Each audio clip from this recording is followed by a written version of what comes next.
We're here at Stephen Bubach Photography Gallery in the Backstreet Art District in Palm Springs. Actually, the first time was last year. This is my second time exhibiting in the gallery. The reaction has been amazing. People that we're trying to reach with this are definitely taking notice, and one even bought a piece. So that was exciting. He was a person that worked in the healthcare industry during that era, and it really spoke to him. Exciting first sale ever. The whole exhibition, there's 12 or 15 photographers, each displaying 3 images, and only one is sold, and it was one of Brown's. They put a red dot on it, and there's only one red dot. That single red dot in the gallery meant the vision connected. Everything that you see in the printed photograph, the environment in the studio looks exactly like that. We just take one shot. There's no compositing, there's no layering, there's no any of that.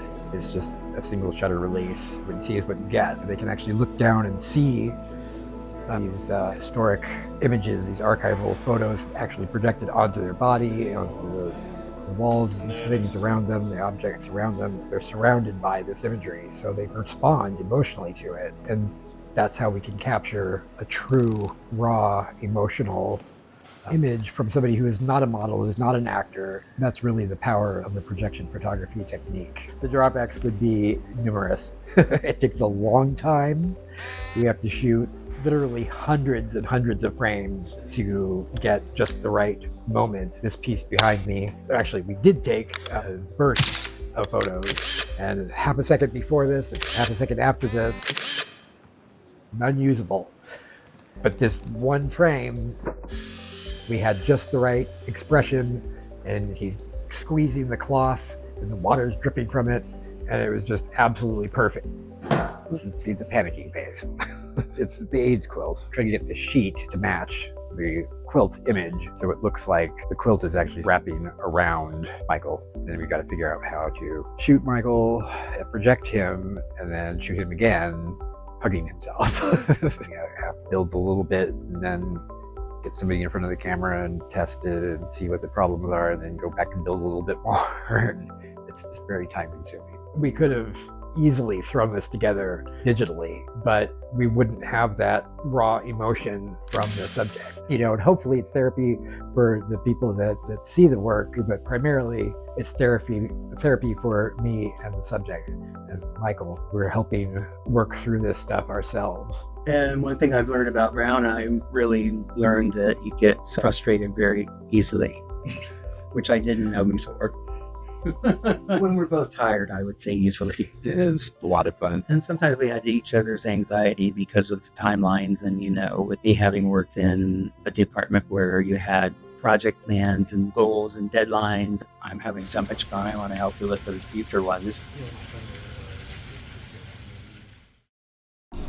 Okay, so the whole series is 6 images. So I've got 5 of the 6 images done.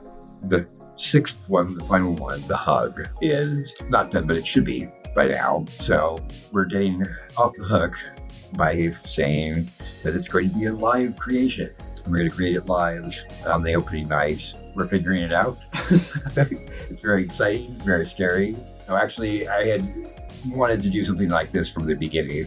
I'm all about incorporating the viewer into the process of art. It's always a personal thing. We had originally wanted to use images of the AIDS quilts that you're wrapping around. You remember that? A lot of fun, but really kind of difficult and not such great results. I've never really heard of anybody doing anything quite like this.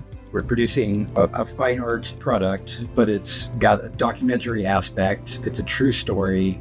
It's a real person expressing their own life. And the persons you're using as models are the people that the story is actually about. So it really makes it impossible to work in a traditional way. How could you, as the artistic director, be able to tell my story without some input? And you kept having this vision, and you kept putting it out there just subtly, and pretty soon I drank the Kool-Aid.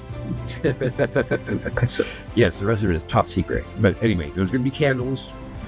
It's going to be really touching. And it's going to be a guaranteed tearjerker. People are going to cry. It's going to be soul crushing. So come on down.